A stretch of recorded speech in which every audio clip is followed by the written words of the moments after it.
Jubilee hills ఉప ఎన్నికల్లో BJP వ్యూహమేంటో కార్యకర్తలకు అంతుపట్టడం లేదు. కాంగ్రెస్ బీఆర్ఎస్ ప్రతిష్టాత్మకంగా తీసుకున్న కమల దళంలో దూకుడు కనిపించడం లేదని కేడర్ నుంచే విమర్శలు వస్తున్నాయి. నేతలెవ్వరూ పట్టించుకోవడం లేదని కార్యకర్తల్లో ఆవేదన వ్యక్తమవుతోంది. జూబ్లీ హిల్స్ బైపోల్ బీజేపీ నేతల్ని టెన్షన్ పెడుతోందా? నేతల తీరుపై కేడర్ ఏమనుకుంటోంది? జూబ్లీ హిల్స్ ఉప ఎన్నికలో బీజేపీ పరిస్థితి ఏంటి? Was this inside story?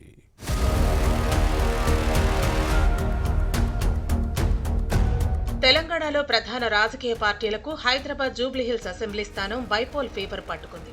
ఇక్కడ ఎలాగైనా గెలిచి తీరాలన్న పట్టుదలతో పార్టీలు పావులు కదుపుతున్నాయి. అధికార కాంగ్రెస్, ప్రతిపక్ష బీఆర్ఎస్ దూకుడుగా వెళుతున్నా బీజేపీలో మాత్రం ఆ పరిస్థితి కనిపించడం లేదు. దీంతో కమలదళం ఈ ఎన్నికను లైట్ తీసుకుందనే అనుమానాలు వ్యక్తమవుతున్నాయి. కాంగ్రెస్ అభ్యర్థిగా నవీన్ యాదవ్, బీఆర్ఎస్ నుంచి మాగంటి సునీత, బీజేపీ తరపున లంకల దీపక్ రెడ్డి బరిలో ఉన్నారు. గత ఎన్నికల్లో ఇక్కడి నుంచి బీఆర్ఎస్ ఎమ్మెల్యేగా గెలిచిన మాగంటి గోపీనాథ్ మరణంతో ఉప ఎన్నిక జరుగుతోంది. గోపీనాథ్ సతీమణి సునీత పోటీ చేయడంతో సానుభూతి కలిసి వస్తుందని బీఆర్ఎస్ భావిస్తోంది. బీజేపీ అభ్యర్థి లంకల దీపక్ రెడ్డి గత ఎన్నికల్లో ఓడిపోయారు. అప్పట్లో బీజేపీకి 25,866 ఓట్లు వచ్చాయి. కాంగ్రెస్ అభ్యర్థి నవీన్ యాదవ్ కోసం ముఖ్యమంత్రి రేవంత్ రెడ్డి స్వయంగా ప్రచారం చేస్తున్నారు.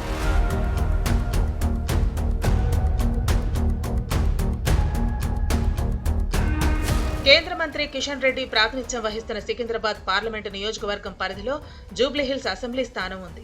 దీంతో బీజేపీని గెలిపించుకోవాల్సిన బాధ్యత ఈ మంత్రిపై ఉంది. దీంతో కిషన్ రెడ్డి అన్ని తానే వ్యవహరిస్తూ ప్రచారం చేస్తున్నారు. కానీ పార్టీ నేతలు అంటి ముట్టనట్టుగా ఉంటున్నారన్న విమర్శలు లేకపోలేదు. జిల్లాల నుంచి ఎంపీలు, ఎమ్మెల్యేలు ప్రచారానికి దూరంగా ఉంటున్నారు. నేతల మధ్య గ్యాప్ ఇప్పటికే బయటపడింది. MP Dharmapuri Arvind, BJP LP నేత ఏలేటి మహేశ్వర్ రెడ్డి పెద్దగా సీరియస్ గా తీసుకోవటం లేదు. దీంతో ప్రస్తుతానికి కాంగ్రెస్, బీఆర్ఎస్ కంటే బీజేపీ వెనుకబడిందనే అభిప్రాయం పార్టీ నేతల్లోనే వ్యక్తమవుతోంది. అభ్యర్థి ఒక్కరే ఒంటి పోరాటం చేస్తున్నారు. పార్టీ రాష్ట్ర అధ్యక్షుడు రామచంద్రరావు కూడా సీరియస్ గా తీసుకోలేదన్న విమర్శలు ఉన్నాయి. బీజేపీ తెలంగాణ చీఫ్ గా బాధ్యతలు చేపట్టిన తర్వాత జరుగుతున్న మొదటి ఎన్నిక కావడంతో పార్టీ అభ్యర్థిని గెలిపించుకుని సత్తా చాటాల్సిన నేత ఉదాసీనంగా వ్యవహరిస్తున్నారని పార్టీ సర్కిల్స్ లోనే చర్చ సాగుతోంది. గోషామహల్ ఎమ్మెల్యే రాజాసింగ్ ను పార్టీ నుంచి సస్పెండ్ చేసిన తర్వాత బీజేపీ నేతలను టార్గెట్ చేశారు. దీంతో ఆ ప్రభావం ఉప ఎన్నికపై పడే అవకాశం లేకపోలేదన్న వాదనలో ఉన్నాయి. ఇలాంటి పరిస్థితుల్లో జూబ్లీహిల్స్ లో బీజేపీ భవిష్యత్తు ఏంటన్న ప్రశ్న వస్తోంది.